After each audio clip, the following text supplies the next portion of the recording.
Si estás aquí en la Florida y tienes un accidente de tránsito, te resbalas o tienes una caída en un lugar público, mi recomendación es que la primera llamada que hagas sea al abogado Jared Spinger. Él va a tomar por ti las decisiones legales necesarias y además te va a asesorar en cuanto a los gastos médicos. Jared tiene 17 años de experiencia como abogado de accidentes en la Florida y personalmente sufrió un accidente de tránsito que casi le cuesta la vida. Nadie como Jared para conocer el viacrucis que puede derivarse de un accidente. La ley te protege en caso de un accidente, no importa tu estatus migratorio. Jared Spinger defiende tu derecho a ser recompensado de manera justa. Y si Jared no gana tu caso, no pagarás nada. Así que no lo dudes. Llama al abogado Jared Spinger. No tienes nada que perder y mucho que ganar. Llámalo ahora mismo al 1-833-LESIONADO. Te van a atender las 24 horas del día en inglés y en español. Llama a Jared incluso antes de comunicarte con tu compañía de seguro. Yo sé por qué te lo digo.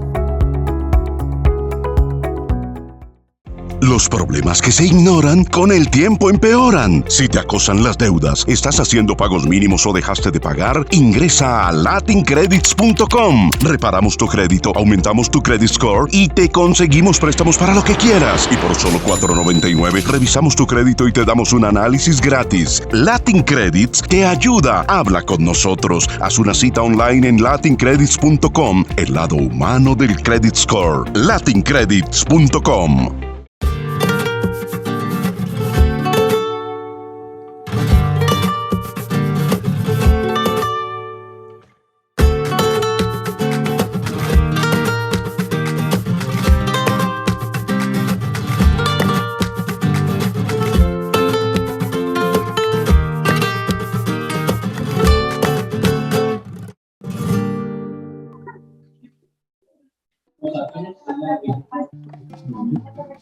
Buenos días, amigos y amigas de Café de Economía. Otro domingo más estamos con vosotros para hablar sobre la situación económica de España y para determinar cuáles son desde los parámetros por los que se va a regir la economía a partir del año 2022. Hoy vamos a tener con nosotros a nuestros tertulianos habituales, Alicia García, a Miguel Ángel Paniagua y a nuestro compañero del debate Jordi Benítez, con quienes vamos a charlar un poco sobre cómo están las cosas. Precisamente hoy, como sabéis, se suele grabar este programa los jueves. Hoy se ha producido un macro pleno en el Congreso de los Diputados en el que se han aprobado temas importantes. Miguel Ángel, ¿cuáles un poco los temas más importantes que se han tratado hoy en el Congreso de los Diputados, además de esos datos económicos que hemos conocido hoy también con respecto al paro? Bueno, hoy se ha aprobado una reforma de la Seguridad Social que, fuera del Pacto de Toledo, en vez de negociar con el principal partido de la oposición y pues el partido que va a gobernar España en los próximos años seguramente, y en vez de hablar con nosotros y pactarla con nosotros, pues al final, como siempre, este gobierno pues ha pactado con Esquerra Republicana, con EH Bildu, PNV, etcétera, etcétera, con aquellos partidos que no les interesa el futuro de España ni el bienestar de España. O sea, lo de siempre, lo que estamos viendo continuamente en este Congreso, en este Parlamento. Y después se ha aprobado también un proyecto de ley, bueno, yo creo que venía a través de un Real Decreto sobre el tema de la interinidad de los funcionarios públicos, que había bastantes protestas de muchos colectivos de la administración. Nos han llegado muchísimos mails de muchos colectivos y de muchas asociaciones que no están de acuerdo con la propuesta que ha hecho el gobierno. Alicia, ha habido muchas cosas, pero bueno, serán las dos quizá más importantes. Alicia, en esta reforma que se ha hecho que afecta a la seguridad social y de alguna forma también a las pensiones, ¿qué podríamos destacar de ella más o menos? Bueno, pues directamente yo creo que no hay conformidad, que no hay acuerdo, que las personas mayores yo creo que tampoco están cómodas con la reforma que se está haciendo y sobre todo pues que no se ha negociado con quien se tenía que negociar y en el marco que se tenía que negociar. Por tanto, nosotros hemos fijado nuestra posición porque no estamos de acuerdo con lo que el gobierno quiere mandatar, ¿no? Estamos de acuerdo con lo que nosotros ya planteamos en el Pacto de Toledo y por tanto pues no creo que haya conformidad tampoco en la calle. De hecho, se están manifestando también las personas mayores junto a otros colectivos que están muy descontentos con el gobierno de España. Se puede decir, Jordi, que en esta semana los datos que hemos conocido son un poco contradictorios, porque si bien hoy se ha conocido que el paro ha disminuido en 73.400 personas, por otra parte se conoce que la inflación ha subido a 5,6%. ¿Esto qué indica? ¿Que la política económica del gobierno está siendo acertada, está siendo equivocada, que las previsiones del gobierno de cara al futuro son equivocadas? ¿Qué se puede decir de los datos que hemos conocido a lo largo de la semana? Bueno, yo creo que por una parte los datos de paro han sido buenos, o sea que eso hay que felicitarse por ello porque es una buena noticia. Dentro de ello, bien, pues efectivamente los datos económicos, bien, pues ya sabemos cómo han sido a lo largo de los presupuestos, ¿no? Todo lo que se ha ido anunciando, ¿no?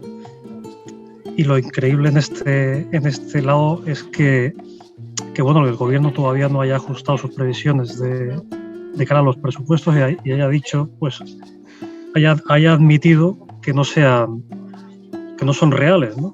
Porque esto efectivamente, pues digo, cuanto más tiempo pase es peor. Entonces lo bueno sería que hubiera una corrección cuanto antes de esos datos para que se pudieran ajustar un poco los gastos, ¿no? Y que haya pues un ajuste del gasto público y que no se dispare tanto el gasto.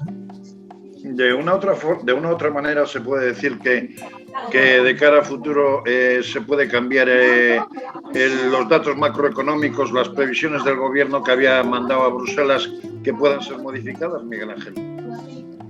Bueno, es que tienen que ser modificadas porque ya se las han modificado todos los analistas, todas las casas, todas las instituciones.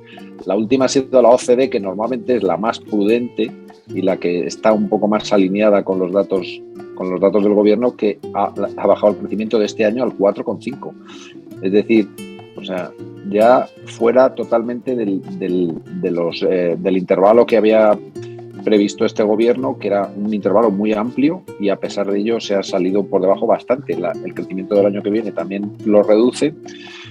Claro, si los presupuestos se hacen en base a las previsiones y las previsiones son erróneas, no coinciden ni no van a coincidir, y ya se sabe porque todas las casas de análisis y todas las instituciones lo han dicho, pues es que no tiene mucho sentido el plan presupuestario que se diseña en base a estas previsiones. Y como bien decía Jordi, cuanto antes lo modifiquen, antes van a ajustar todo el presupuesto a la nueva situación o a las nuevas previsiones que ya son prácticamente un consenso de todo el mercado. Bueno, y que nos engañaron, que también yo creo que hay que decirlo, ¿no? Que dijeron que había una recuperación robusta, que íbamos a crecer al 9,8% y llevamos 3 trimestres consecutivos creciendo por debajo de lo que se dijo. Y por tanto, pues yo creo que creceremos en torno al 4% y somos el país más rezagado en la recuperación, a sabiendas además de que fuimos el país que más bajó, que hay un 11%, ¿no? Entonces, y los que más tarde vamos a llegar a la recuperación de toda Europa, ¿no? Entonces, bueno, pues lógicamente esto nos deja un poco fuera de juego. Y por sí, hay, fíjate, Eugenio, perdona, que lo que se está hablando ya, y ya se ha confirmado, que antes eran estimaciones y previsiones, algunos todavía no estaban de acuerdo, pero ya se confirma que no vamos a recuperar los niveles prepandemia hasta 2023. Es decir, 3 años después. Cuando se hablaba de que iba a ser una recuperación en V, que lo que habíamos caído en 6 meses lo recuperaríamos en otros 6 meses, y es que vamos a tardar 3 años. Es terrible. Es que esta gestión, los datos de la OCDE nos sitúan, como ya nos había situado la Comisión Europea y otros analistas, nos sitúan como el peor país de la Unión Europea. Es que las cosas se están haciendo muy mal, porque al final, o sea, todas las cosas podemos valorarlas o no valorarlas, pero al final los resultados son muy cabezones. Y si los resultados son malos, es que la gestión ha sido mala. Y no hay más que hablar, ahí no hay ninguna discusión posible. Hay una cosa además que es evidente, que la Unión Europea tampoco está satisfecha con con los datos que le está proporcionando el gobierno, porque hoy, Jordi, la Unión Europea ha hecho 5 advertencias al gobierno, una sobre fraude en la gestión de fondos, otra en cuanto a la contaminación de las aguas, otra con el tema del ferrocarril y no sé si se me olvida alguna más. Sí, bueno, también ha hablado una cosa más técnica, ¿no?, sobre las empresas de servicios de inversión. Bueno, a mí sobre todo lo que me llama la atención de estas noticias, sobre todo en 3 de ellas, en 3 advertencias, es que se habla de retraso, ¿no? Es decir, por ejemplo, la normativa sobre las empresas de servicios de inversión debería haberse aplicado desde junio de este año. Luego, la otra cuestión que no citabas, que es proteger las aguas de la contaminación, ¿no? Es un expediente que está abierto en Bruselas desde el año 2018. Y luego, pues el incumplimiento del espacio ferroviario único europeo se habrá de transponerse desde el año 2015, ¿no? Entonces, ¿en qué estamos pensando, no? O sea, pero esto es una más, ¿no? Pues esta semana, por ejemplo, sacábamos en el debate pues estas noticias sobre la huelga que al final van a hacer en aire, ¿no? Que vamos a ver qué pasa con eso, porque son los días 23 y 26 de diciembre, son 2 días absolutamente claves. Como sabéis, pues los picos de tráfico aéreo, pues después de vacaciones, el siguiente pico es Navidad. Y esta cuestión de NAIRE, que afecta pues al personal que controla el tráfico aéreo, yo creo que son todos los aeropuertos españoles, si no me equivoco, y luego es específica también del aeropuerto de Murcia, pues tiene que ver con una paga de productividad que se había fijado, se había hablado con el secretario de Estado del Ministerio de Transportes en marzo. Es decir, ¿qué pasa aquí con estas cosas, ¿no? Con estas transposiciones, con este retraso? O sea, falta bastante eficacia, ¿no?, a la hora de tomar decisiones. Hay que decir también que está prevista también la huelga del transporte por carretera, claro, que parece que esa huelga ya no tiene posibilidad de volverse atrás, puesto que a pesar de que han tenido el gobierno negociaciones, parece ser que no han llegado a un acuerdo. Incluso los comités de huelga del transporte están pensando en llevarla de manera indefinida, ¿no? Claro. O sea, la cuestión del transporte, la verdad es que es muy llamativa, ¿no? Porque claro, los transportistas pues están sufriendo mucho por diversas cuestiones, ¿no? La más llamativa que ha llevado tiempo es esta cuestión de los peajes de los que se está hablando sobre las autovías y demás, ¿no? Pues cuando el impuesto de hidrocarburos recauda ya mucho más de lo necesario para el mantenimiento de las carreteras, ¿no? Y sin embargo, pues se les quiere imponer un coste más, ¿no? Además de todo lo que están subiendo los carburantes, los problemas que tienen también en las estaciones de servicio cuando descansan, ¿no? Pues me contaba pues uno de las principales asociaciones, bueno, pues que sufren ataques cuando tienen que descansar por ley, ¿no? Y eso pues tampoco se está acometiendo, ¿no? O sea, hay una dejadez, ¿no?, una desidia que llama mucho la atención, ¿no? Y parece ser también que una de las últimas posibilidades que el gobierno puede plantear en un futuro más o menos inmediato es quitar el gasoil profesional, con lo cual eso puede ser delicado de cara a cualquier solución en cuanto al transporte, porque puede generar problemas.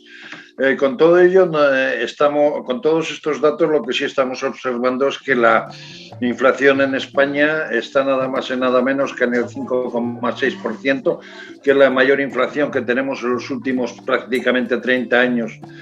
¿Pensáis que con estos datos el gobierno quizás se ve obligado a tener que tomar medidas drásticas de cara al futuro? Porque claro, o sea, esta inflación que ellos decían que iba a ser una inflación coyuntural y muy pasajera, pues da la impresión de que va a ser una inflación que viene a quedarse. Y prueba de ello es que en los Estados Unidos la Fed parece que va a tomar medidas en cuanto al hecho de que las ayudas del Banco Central Americano, en este caso, se vayan disminuyendo por el hecho de la inflación. ¿Cómo veis este tema, Miguel Ángel? Bueno, pues muy preocupados, porque llevan insistiendo desde el gobierno en que esto es algo transitorio, como bien decías, y Estados Unidos, la Reserva Federal, ya ha dicho que no, que ya están viendo que no va a ser, que en el caso americano la inflación no va a ser transitoria, sino que va a ser un poco más estructural. Y eso es un problema muy grave, muy grave. Entonces, lo que van a hacer pues, es empezar a reducir las ayudas, porque al final la inflación lo que provoca automáticamente es la subida de tipos para frenar un poco esa inflación, que es un problema realmente gravísimo para una economía, sobre todo en una economía que está en una situación post-crisis o recién salidos de una crisis, ¿no? Es una situación dramática para muchas familias, para muchas personas, para muchas empresas. También las consecuencias que tiene sobre el intercambio entre las empresas, porque muchas no quieren vender porque esperan unos precios superiores, entonces acaparan materias primas, acaparan materiales, y eso todavía provoca un embotellamiento mayor, a su vez provoca una inflación mayor.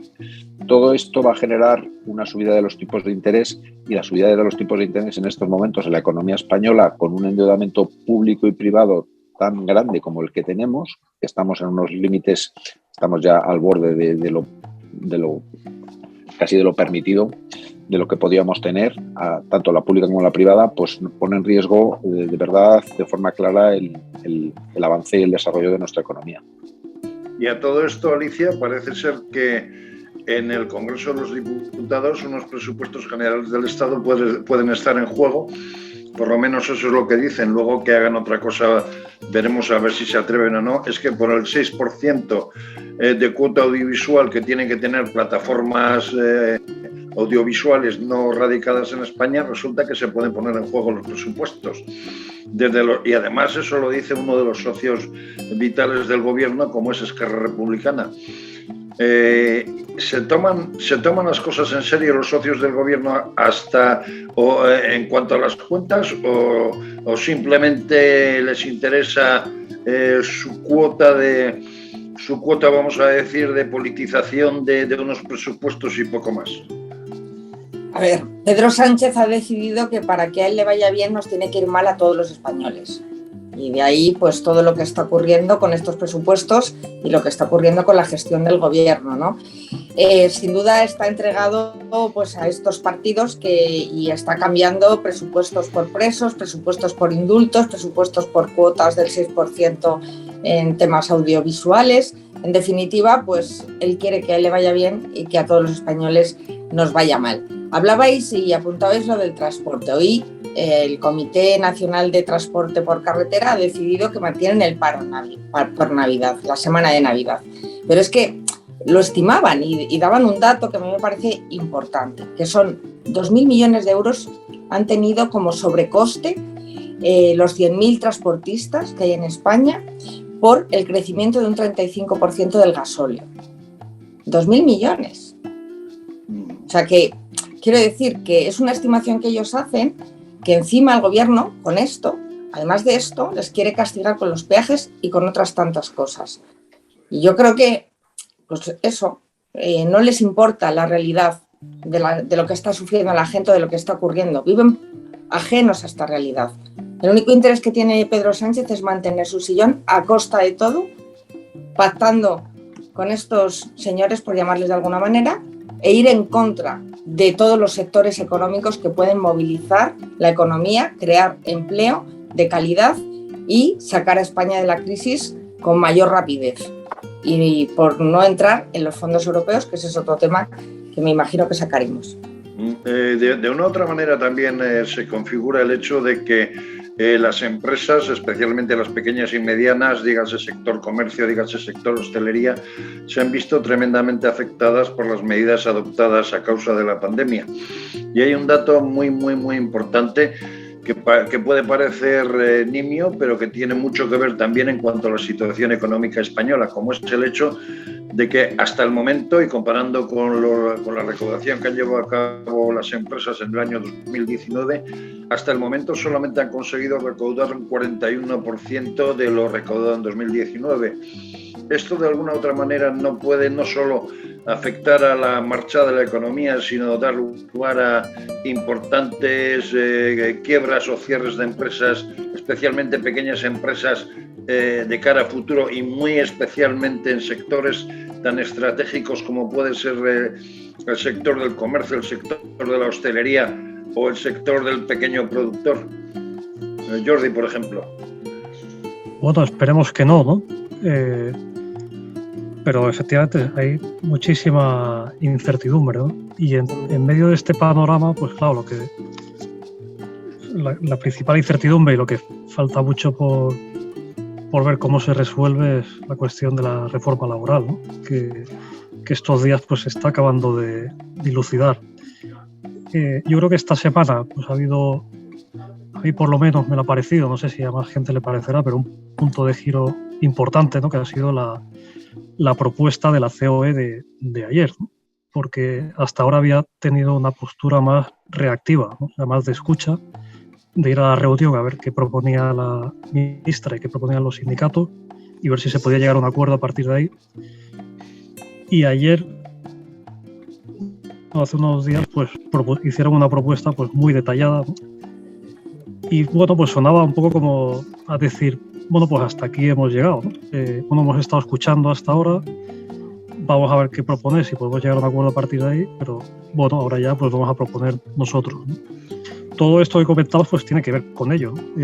Y que esa legislación laboral, ¿no? De la que pues bueno, pues se habla mucho en alto, ¿no? Y muchas veces pues son titulares, que a lo mejor se dice una cosa en modo titular y otra cosa es lo que luego se lleva a cabo, ¿no? Como por ejemplo pues todo lo que salía, titulares que salían hoy sobre que Yolanda Díaz pues, iba a hacer caso a la COE y demás, ¿no? Bueno, eso hay que ver cómo se aterriza ahora, ¿no? Porque efectivamente pues si hay menos flexibilidad, ¿no? Si se hace más rígida la legislación laboral, pues sí, pues habrá más cierres de empresas, desde luego, claro, pues es más difícil contratar, ¿no? Bueno, hablabais. Y hay una cosa evidente, y es que la reforma laboral, que tan denostada es por el gobierno y por los socios del gobierno, resulta que es la que ha dado lugar a que en el día de hoy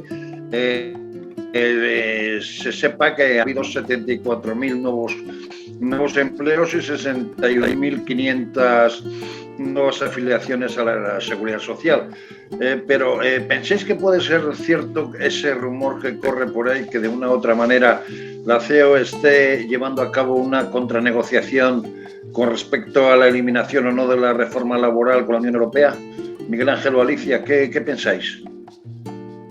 No, yo creo que, quiero decir que al final la reforma laboral se va a pactar aquí, la Unión Europea no va a decir nada, ya lo hemos hablado muchas veces, que ahora mismo la Unión Europea no es un contrapeso para nuestra política económica. En estos momentos la Unión Europea no se va a plantear ni restringir fondos europeos ni tomar ninguna medida contra ningún país por sus políticas económicas. Sí, por otro tipo de políticas que pueden ir más contra las bases de nuestro sistema democrático, pero no con la política económica. Entonces, no hay ninguna solución ni ningún aprieto en el que nos pueda poner la Unión Europea en las medidas que vamos a tomar. Con lo cual, si la COE está negociando con la Comisión, pues fenomenal, pero no va a conseguir nada. Es decir, la reforma laboral se va a negociar aquí, se va a pactar aquí. Y lo hemos comentado alguna vez también, es que al final lo único que está yendo bien es el empleo por la legislación basada en la reforma del Partido Popular del año 2012, que era justo para conseguir una recuperación rápida del empleo después de una crisis tan brutal como la que tuvimos en los años 2008 a 2011, y ahora que necesitamos esas mismas medidas y que se está viendo que además están funcionando porque se está recuperando el empleo de forma más rápida que se está recuperando el crecimiento o la riqueza, pues resulta que es lo que quieren derogar. Lo único que está yendo bien es lo único que quieren derogar. Es que es terrible. O sea, ¿por qué no está preocupado el gobierno de modificar todo aquello, ayudar a los sectores o modificar temas de impuestos, temas de requisitos, de burocracia, etcétera, etcétera, para ayudar a todas las empresas a que acaben y tengan la misma actividad que tenían previa a la pandemia? Y en vez de eso, lo único que está funcionando bien, que es la legislación laboral, es lo único que quieren derogar. Yo la verdad es que no entiendo nada. Bueno, y lo bueno también es que COE y CEPIME hoy han avalado los datos de paro vinculándolos a la reforma laboral del Partido Popular, que yo creo que eso también pues respalda las medidas que tomó el Partido Popular en su momento, ¿no? Y los datos están detrás. Que no se nos olvide, ¿no? Igual que los ERTEs, que parece que se los inventó Yolanda Díaz. Y no es así en ninguno de los casos. Fijaros que la legislación laboral, claro, con el tema de la moción de censura en el año 2018, se cortó toda esa legislatura, pero había una propuesta para modificarla, porque es una legislación que se implantó para unos momentos de recuperación, para unos momentos precrisis y recuperación rápida del empleo. Lógicamente, en momentos de crecimiento, cuando ya hemos recuperado un poco la actividad normal, se necesitan otro tipo de medidas, ¿no?, para incentivar el empleo, y eso es lo que habría que haber hecho. Pero ahora vamos a ir hacia atrás, no solo a avanzar, sino encima hacia atrás. Lo que está funcionando lo vamos a cortar y tendrá consecuencias automáticas en el empleo. Hoy, una de las partes de la modificación de la seguridad social del sistema de pensiones es el incremento de los costes laborales a través de las cotizaciones. O sea, se han incrementado ya las cotizaciones estos años y vuelven otra vuelta de tuerca en las cotizaciones sociales. Eso impide y va a impedir contrataciones y generación de empleo en los próximos años. Es que es de cajón. Y por si fuera poco, el gobierno pretende imponer un impuesto al empleo, ¿no? Bueno, el gobierno impone impuestos a todos. Lo está cifrado. Hablas de las cotizaciones, claro, todas las cotizaciones al final son impuestos al empleo. Sí, sí, cuando contratas a una persona te cuesta más todos los meses, pues es un impuesto al empleo. Lógicamente, pues intentas reducir lo máximo la plantilla. Es lógico, ¿no? Es normal. Ahora hay un tema que está empezando a ser importante y que puede generar una cierta preocupación en España, porque de una u otra manera puede dar lugar a que la inversión se esté escapando, como parece que va indicando de una u otra manera ciertos datos. El hecho de que el gobierno pretenda atacar de alguna u otra forma los fondos de pensiones y que pretenda llevar a cabo casi impuestos a casi todo, ¿hasta qué punto está afectando a la recuperación en España? Bueno, o sea, yo creo que... Jordi, sí. Hombre, desde luego, o sea, crea un entorno menos atractivo, eso está claro, ¿no? Claro, cuando le hablas o sea, cuanto a la inversión extranjera, ¿no? Pues oye la música, ¿no? De que los impuestos pues van a subir, ¿no? Pues bueno, pues dice, pues a lo mejor hay otro país más atractivo al que irme, ¿no? Bien, lógicamente, o sea, hace unos días, por ejemplo, tuvimos a Lorenzo Amor por aquí, por una entrevista que os recomiendo, pues, muy interesante, que sale en el debate, ¿no? Y bueno, pues él hablaba de todas las heridas, ¿no?, que está dejando la pandemia en las empresas, ¿no? Que las empresas están muy heridas.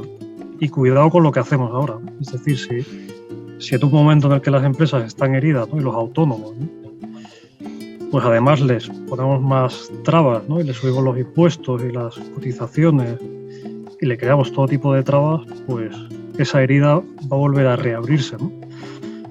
Bueno, pues con la inversión extranjera pasa igual, ¿no? O sea, cuanto menos atractivo le hagamos el marco general, ¿no?, pues menos interés va a tener en venir, ¿no? Eso es lógico.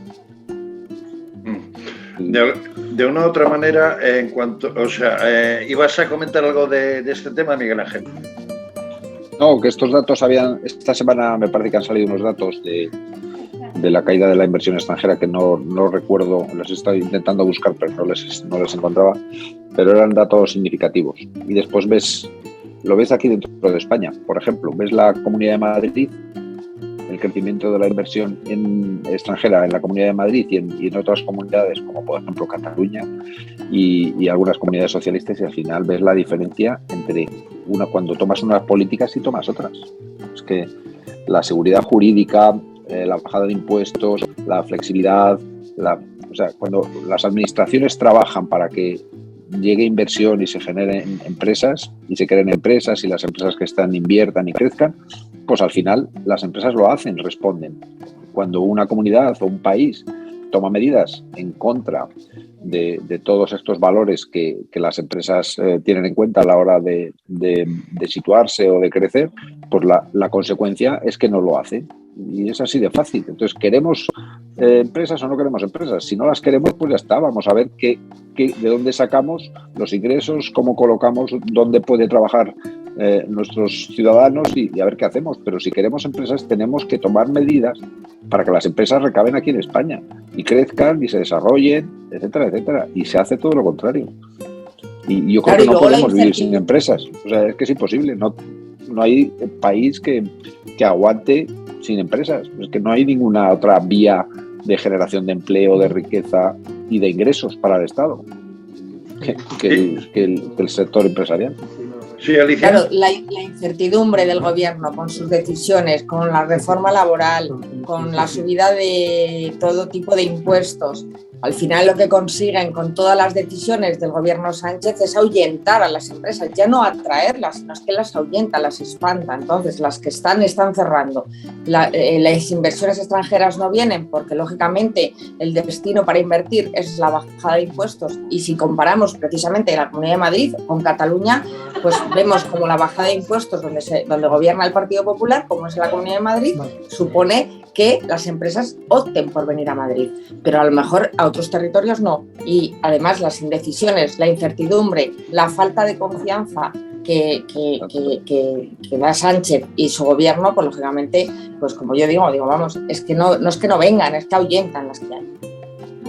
Hace apenas 15... Eugenio, sí, que lo hemos comentado algunas veces, que la confianza es el principal factor, es el factor un poco que aglutina todas las medidas económicas, la confianza. Y ahora mismo, hace poco salían los datos de la confianza en nuestro país y estábamos a la cola otra vez de la Unión Europea.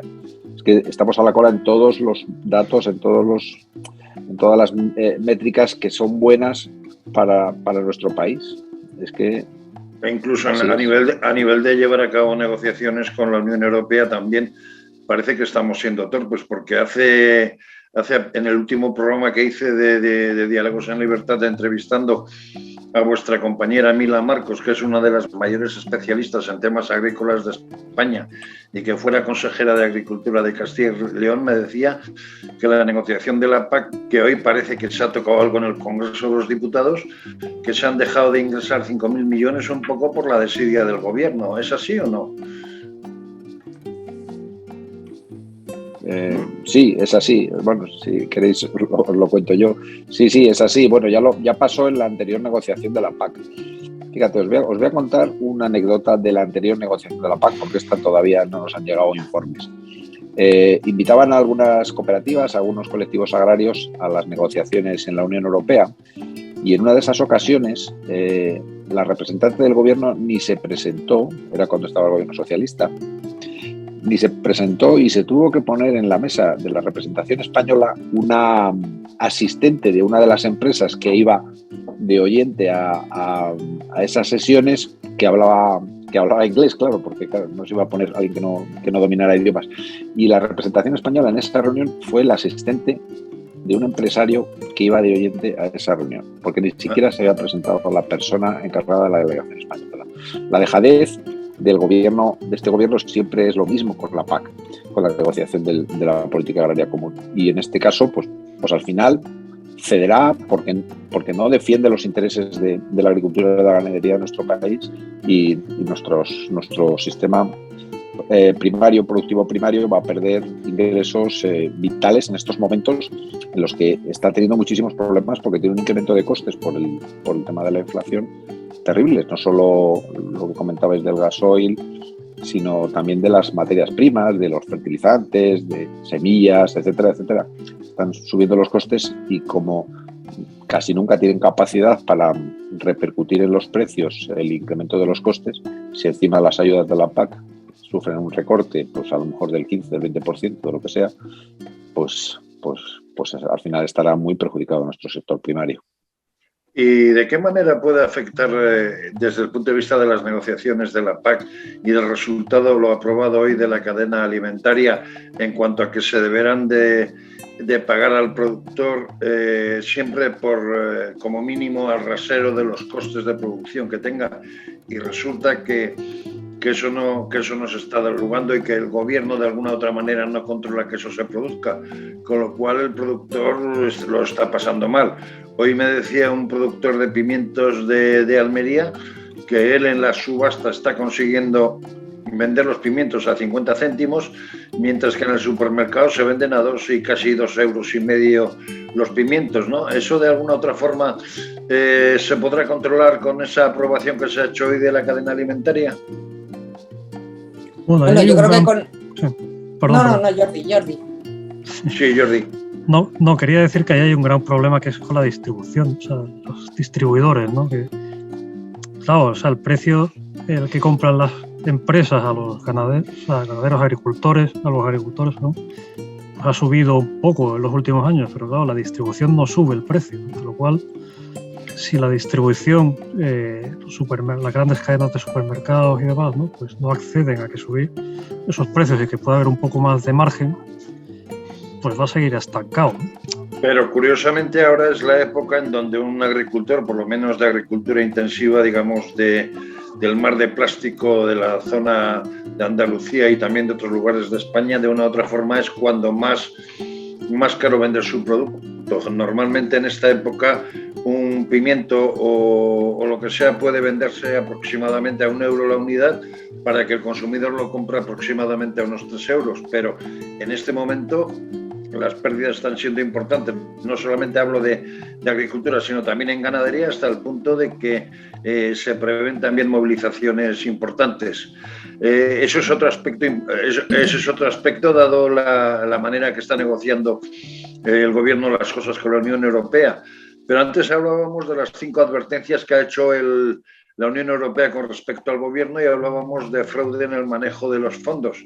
Miguel Ángel, ¿cómo se están manejando esos fondos? Y al final, esos 140.000 millones que todos esperábamos como el maná, que todos de alguna u otra manera pensábamos que podrían servir para mejorar la economía, ¿se van a caer por la alcantarilla? O es decir, de alguna u otra manera van a ser inservibles para la mejora de la economía española. La verdad es que no sé qué responderte porque no tenemos ni idea. Porque la falta de transparencia con la gestión de los fondos es tan grande que es que no sabemos. Pero es que yo he hablado con algún consejero de alguna comunidad autónoma y están en las mismas. Es que les mandan proyectos o les mandan capítulos para los fondos, les dicen ya los proyectos a los que los tienen que dedicar y no tienen ninguna capacidad de gestión de esos fondos europeos. O sea, que es que están concedidos desde Moncloa. Claro, cuando tú, España, que somos bastante malos en general, por decirlo de alguna manera, en la gestión de los fondos europeos, que muchas veces nos dejamos muchos fondos sin poder utilizar por la incapacidad que tenemos para gestionarlos, un volumen tan grande de fondos y cerrándolo todo y centrándolo todo en un equipo pequeño dentro del gobierno, pues a mí me parece imposible que lo podamos gestionar. Imposible absolutamente, o sea, no vamos a poder gestionarlos. Entonces, al final, estos fondos que son algo absolutamente vital para el futuro de nuestro país, pues al final va a ser un fracaso.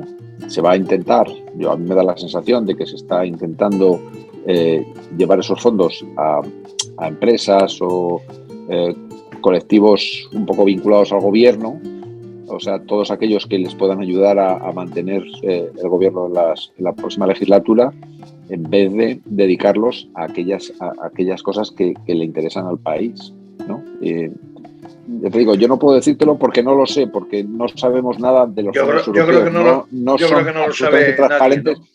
Bueno, no nos han trasladado nada, no nos dan ningún informe, no sabemos nada. Hay varios temas. Primero, que las comunidades autónomas, como dice Miguel Ángel, reciben los fondos que acuerdan en la conferencia sectorial de turno correspondiente al ministerio que sea. Esos fondos los asignan con criterios, cada uno el que quiere, llegan a las comunidades autónomas, bueno, que no llegan, pero les dicen en qué se lo tienen que gastar. Claro, ahí tendrán distintos objetivos cada comunidad autónoma y querrán destinarlos a distintos proyectos, no tiene por qué ser todo homogéneo. Y por otro lado... bueno, perdona, Alicia, Alicia, perdona, Sí. un pequeño apunte. Es que además en esta comisión les dicen podéis votar a favor o en contra, pero si no hay unanimidad, No, claro. no recibir los fondos. Ojo, no sabes, si votas en contra, lo deciden según los ellos y encima te quedas sin los claro, fondos. Es terrible. claro, según los estatutos de las conferencias sectoriales o consejos territoriales, si votas en contra, puedes, te quedas sin fondos. Quiero decir, y luego el gobierno lanzó 25 manifestaciones de interés y ha habido un aluvión de 18.000 solicitudes. Esto del lado de la empresa privada. Y por tanto, es que no han sacado convocatorias, no han sacado absolutamente nada. Entonces los fondos no se van a ejecutar. Y luego el propio gobernador del Banco de España ha alertado de que si no se ejecutan como se deberían de ejecutar con la celeridad correspondiente, va a repercutir en la recuperación económica. Es que estamos hablando con datos objetivos, además, porcentualmente. Es decir, si no se ejecutan, la recuperación económica va a ser todavía más lenta. Y yo, soy muy poco optimista con los fondos europeos, porque el gobierno no está tomando la determinación que tiene que tener, ni la agilidad que tiene que tener, tanto en la parte de las comunidades autónomas, que lo poco que ha ejecutado es porque se lo ha transferido a las comunidades autónomas o porque lo han aprobado en conferencia sectorial o consejo territorial, pero eso no quiere decir que se estén ejecutando, que las comunidades autónomas tengan el dinero. Jordi, Nadia Calviño y algunos miembros del gobierno ponen como fecha importante el mes de marzo, pero yo me pregunto, en algún momento desde la Unión Europea vendrán los señores de negro, nos darán un coscorrón detrás de la oreja y nos dirán: señores, hagan ustedes el favor de empezar a hacer ajustes porque su economía va mal, porque ustedes están desbordados de deuda pública. ¿Lo ves inminente o no? El inicio de que se vayan a producir ajustes, o quizás esperemos alguna sorpresa en la chistera del señor Sánchez y deje los ajustes para después de maniobras orquestales en la oscuridad que podrían dar lugar incluso a unas elecciones anticipadas. Yo creo que él no va a hacer ajustes nunca. No creo. O sea, yo creo que las partidas de gasto están ahí, se van a cumplir. Los ingresos no se van a cumplir, y cuando eso pues llegue a una situación insostenible, pues que el siguiente haga lo que pueda, ¿no? Esto es desgraciadamente lo que yo me temo, ¿no? O sea, sobre los fondos europeos, la ministra Nadia Calviño pues dijo que ella esperaba que el año que viene cogieran velocidad de crucero, ¿no? Ojalá, ¿no? O sea, ojalá sea así, ¿no? La realidad es que hay, por ejemplo, pues personas que no se prodigan mucho en los medios de comunicación, como el presidente de ANFAC, salió hace poco hablando de qué pasa con el PERTE relacionado con la industria de automoción, una industria que está sufriendo horrores por la cuestión de la falta de suministros y que necesita los fondos europeos, que es muy importante, es una industria muy importante para la economía española, ¿no? Entonces, esto volvemos a lo del principio, ¿no? O sea, la lentitud, ¿no? Lo que pasaba con las llamadas de atención de Bruselas, pues aquí se reproduce, y esa lentitud, pues desgraciadamente se puede pensar que es falta de competencia, ¿no? Porque si no se hace con la celeridad con la que se debería hacer y que es tan importante para que la economía española crezca, ¿no? Y se robustezca en un periodo tan complicado, pues es que no hay competencia, ¿no? Y debería resolverse.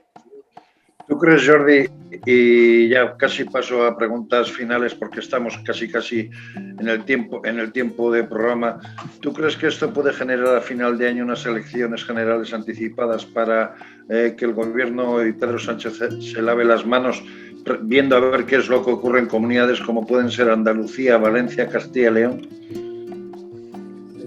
Bueno, es que como es tan impredecible, es difícil, ¿no? Verlo. O sea, yo creo que no, sinceramente, porque hay que reconocer la habilidad que tiene para llegar a pactos. Es decir, que se da a los otros partidos lo que necesiten, ¿no? Es decir, lo que les haga falta, pues, con tal de quedarse ahí, ¿no? Entonces, por ese motivo, yo creo que aguantará hasta el final, ¿eh? A lo mejor me equivoco, pero yo creo que aguantará. Sí, tenéis que pensar que el segundo semestre de 2023 es la presidencia española del Consejo de Europa, claro. Es que va a estar 6 meses viajando por Europa. Con una visibilidad tremenda. Con el presidente de Europa, yo creo que eso no se lo puede perder, vamos. No se lo puede perder.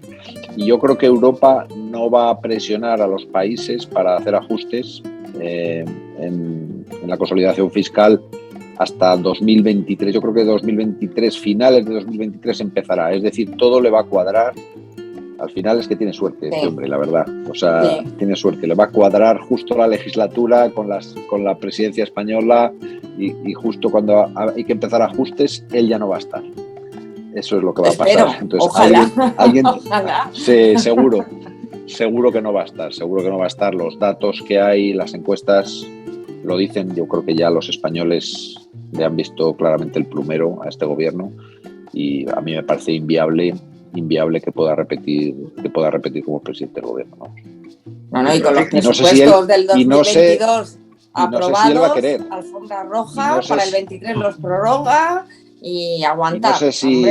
Y no sé si él va a querer, ¿eh? Yo también creo que no va a querer, igual que no quiso el Partido Socialista en el año 2011 cuando convocó elecciones, no quiso volver a gobernar porque no sabía qué hacer. Llevaba 3 años y no sabía cómo solucionar el problema económico. Hizo todo lo posible, al final tuvo que tomar algunas medidas porque le presionaron desde Europa y dijo, no quiero saber nada, que las tomen otros. Y yo creo que es lo que va a pasar en esta vez. Pues amigos y amigas de Café de Economía, se puede decir que con esto ya hemos llegado al final de nuestro programa, en el que hemos hecho un pequeño repaso a la situación económica española, cuando apenas faltan 20 días para que se cierre el ejercicio 2021, para que los señores diputados y senadores aprueben los presupuestos generales del Estado para el próximo día 21, que es cuando se van a aprobar en el Congreso, y de alguna manera pues podemos decir que tenemos cuentas públicas aprobadas, y para que veamos un 2022 en el que, como época de inviernos, nos venga el 2022 con nubarrones económicos tal y como se puede decir. Podemos decir que 2022 puede iniciarse con una borrasca. Pues amigos, esto ha sido todo por hoy. Gracias a Alicia García por venir a nuestro programa en el día de hoy. Gracias Miguel Ángel Paniego y gracias Jordi, a quien os agradezco especialmente, teniendo en cuenta el pleno intenso que ha habido hoy. Y a ti, Jordi, pues por atendernos desde la propia redacción del Debate, en donde estáis trabajando tan bien y de manera tan interesante desde vuestro nacimiento. Gracias y hasta la semana que viene. Muchísimas gracias.